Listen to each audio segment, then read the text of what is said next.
नमस्कार, मैं रचना शर्मा चढ़ती कला टाइम टीवी देख रहे हैं सभी दर्शकों का स्वागत करती हूं। आप देख रहे हैं हरियाणा के समाचार। समाचारों की शुरुआत से पहले एक नजर आज की मुख्य सुर्खियों पर।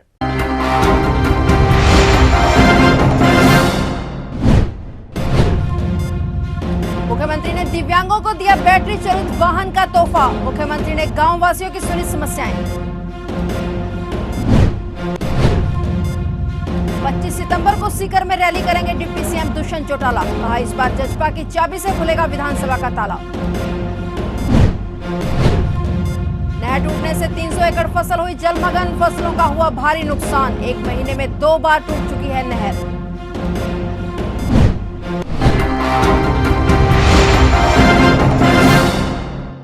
और अब समाचार विस्तार से।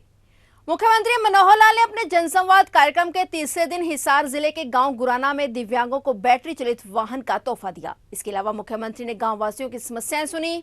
सीएम मनोहर लाल के जनसंवाद कार्यक्रम में जहां समस्याओं के त्वरित समाधान के लिए जाने जा रहे हैं, वहीं उन ग्रामीणों के लिए वरदान भी बन रहे हैं जो किसी कारण से चंडीगढ़ तक नहीं पहुंच पा रहे थे। इसी कड़ी में हिसार जिले के गांव गुराना निवासी अमन के लिए उनके गांव में मुख्यमंत्री का आगमन आशा की नई किरण लेकर आया है। दिव्यांग अमन और उसके एक अन्य साथी को मुख्यमंत्री मनोहर लाल ने बैटरी चालित वाहन का तोहफा दिया। उन्होंने बरवाला के गांव बहबलपुर के जनसंवाद कार्यक्रम में दिव्यांग जनों की परेशानी को देखते हुए हिसार प्रशासन को यह निर्देश दिए थे कि जिन दिव्यांग जनों के हाथ दुरुस्त हैं और उन्हें साधारण ट्राईसाइकिल के स्थान पर बैटरी ऑपरेटेड व्हीकल ही दिया जाए, ताकि उन्हें गर्मी तथा अन्य विपरीत परिस्थितियों के आवागमन के लिए हाथ से ट्राईसाइकिल न खींचनी पड़े। इस घोषणा को पूरा करते हुए मुख्यमंत्री ने जनसंवाद कार्यक्रम के तीसरे दिन नारनौद के गांव गुराना में 2 दिव्यांगों को बैटरी ऑपरेटेड व्हीकल दिए।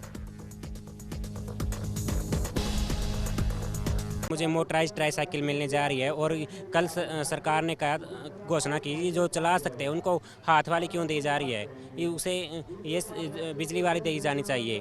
तो इसके लिए हम सरकार के बहुत आभारी हैं, क्योंकि इसके द्वारा हम पढ़ाई के लिए या रोजगार के लिए कहीं भी जा सकते हैं। बहुत बड़ी मदद होगी। पहले तो बहुत दिक्कत होती थी, गांव से बाहर तो पढ़ने जा ही नहीं सकता था। अब मैं कोशिश करूंगा कि गांव से बाहर भी पढ़ने जा सकूँ, क्योंकि मेरी पढ़ाई तो गांव वाली पढ़ाई तो पूरी होगी। मेरी +2 होगी कॉलेज में, या मतलब मैं स्टेनो कर लीजिए ITI, उसकी पढ़ाई को आगे बढ़ाना चाहूँगा सेंटर वगैरह में जाके। इससे फ़ायदा वहाँ मैं टाइम से पहुँच सकूँगा। बहुत बहुत धन्यवाद करना चाहूँगा जी, बहुत बहुत धन्यवाद है उनका।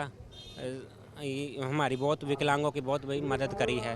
धन्यवाद। राजस्थान में आगामी विधानसभा चुनाव में जननायक जनता पार्टी प्रदेश की लगभग 30 सीटों पर चुनाव लड़ेगी और 25 सितंबर को सीकर में श्री देवीलाल चौधरी की जयंती पर एक बड़ी रैली करेगी। हरियाणा के उप मुख्यमंत्री और जजपा नेता दुष्यंत चौटाला ने प्रेस वार्ता में जानकारी दी। उन्होंने राजस्थान की कांग्रेस सरकार पर उसके शासन में प्रदेश में हालात खराब होने का आरोप लगाते हुए कहा कि यह किसानों की तरफ कोई ध्यान नहीं दे रही है, केवल इस इश्तेहार पर ही ध्यान है। उन्होंने कहा कि इस बार प्रदेश की जनता ने बदलाव का मन बना लिया है और ऐसे में जजपा 25 से 30 विधानसभा क्षेत्रों में अपने मजबूत उम्मीदवार चुनाव मैदान में उतारेगी और चुनाव जीतकर राज्य में अपनी मजबूत स्थिति पेश करेगी। उन्होंने दावा करते हुए कहा कि इस बार विधानसभा का ताला जजपा की चाबी से ही खुलेगा।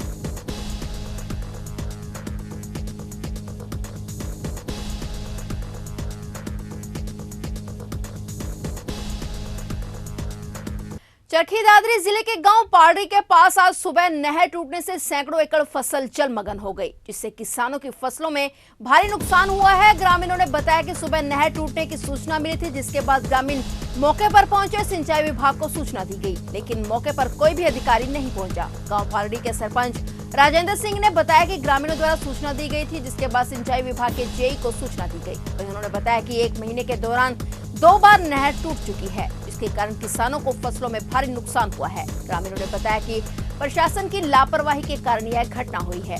ग्रामीणों ने प्रशासन से मांग करते हुए कहा कि किसानों की जल भराव से खराब हुई फसलों का उचित मुआवजा दिया जाए, ताकि किसानों को फसलों में हुए आर्थिक नुकसान की भरपाई हो सके।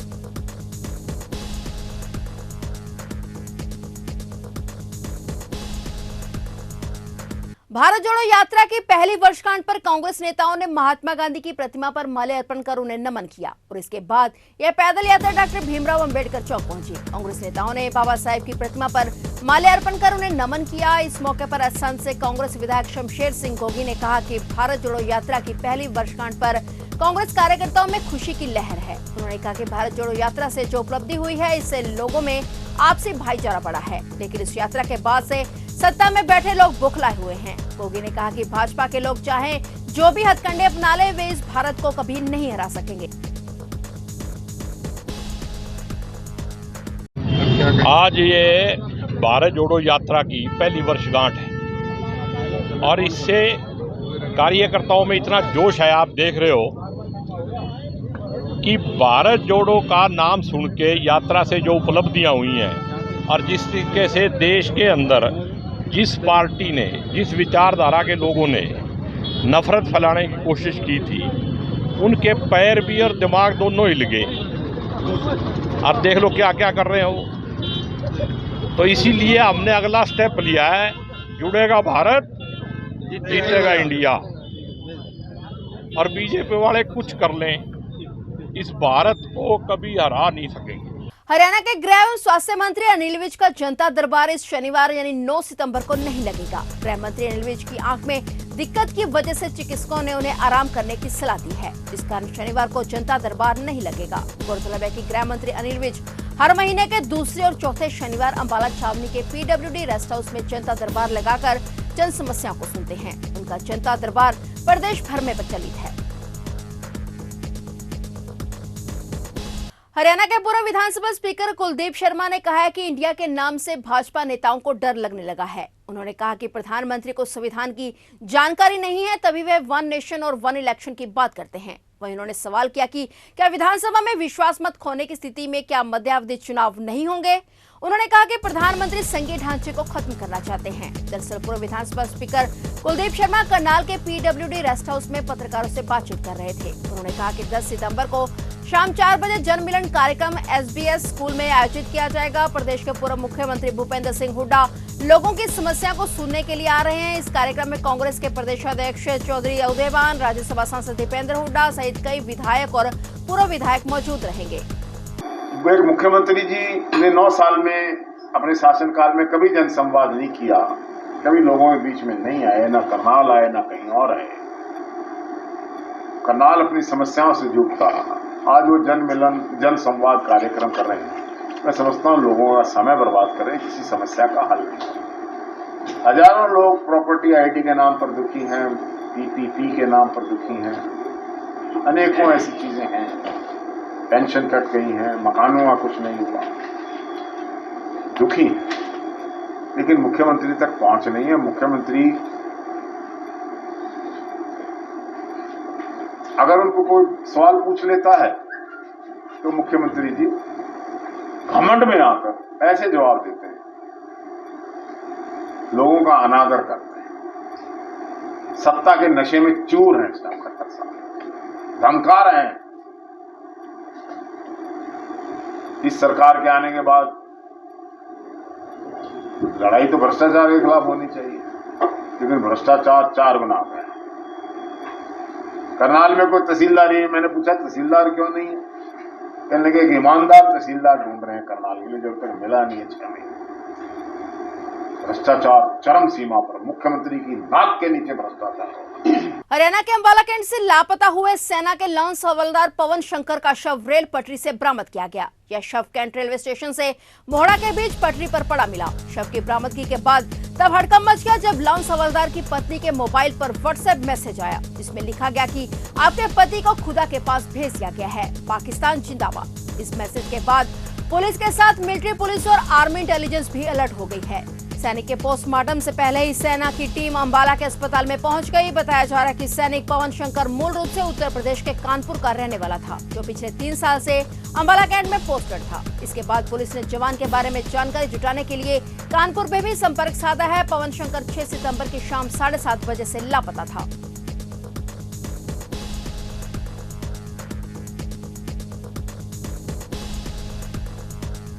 करनाल जिले के निर्मल विहार में खाली प्लाट में नवजात बच्ची का शव मिलने का मामला सामने आया है। सूचना मिलते ही पुलिस मौके पर पहुंची और नवजात के शव को कब्जे में लेकर पहचान के लिए करनाल के कल्पना चावला मेडिकल स्थित मॉर्चरी हाउस में रखवा दिया है। बच्ची को कौन फेंक कर गया है, उसकी पहचान के लिए पुलिस आसपास के लोगों से भी पूछताछ कर रही है। इसके साथ ही आसपास लगे CCTV कैमरों को भी खंगाला जा रहा है। बताया जा रहा है कि पुलिस ने सरकारी अस्पताल से रिकॉर्ड भी मंगवाया है। इसके साथ आसपास की आशा वर्करों को भी जांच में शामिल किया जाएगा ताकि कलयुगी मां बाप तक पहुंचा जा सके। पुलिस ने अज्ञात के खिलाफ मामला दर्ज कर छानबीन शुरू कर दी है।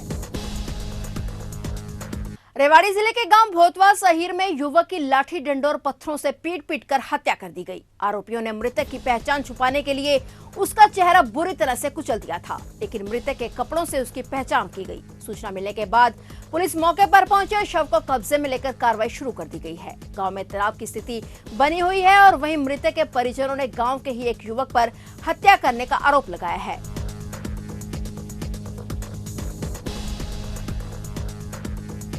एसएचओ हरिराम ने जानकारी देते हुए बताया कि जन्माष्टमी के उपलक्ष्य में बाजारों में और मंदिरों में काफी भीड़ थी और काफी संख्या में श्रद्धालु मंदिर में दर्शन करने आ रहे थे। इसी को ध्यान में रखते हुए परवाणु बैरियर के पास शाम 4 बजे से रात 8 बजे तक स्पेशल नाका लगाकर लाइट वाहनों को चेकिंग की गई। और एसएचओ हरिराम ने यह भी कहा कि कोई भी अपराधी आपराधिक घटना को अंजाम न दे, इसलिए यह नाके लगाए जा रहे हैं। एसएचओ हरिराम ने बताया कि उच्च अधिकारियों के आदेश अनुसार देर शाम कालका शहर में पुलिस की टीम ने सायरन बजाते हुए फ्लैग मार्च भी निकाला।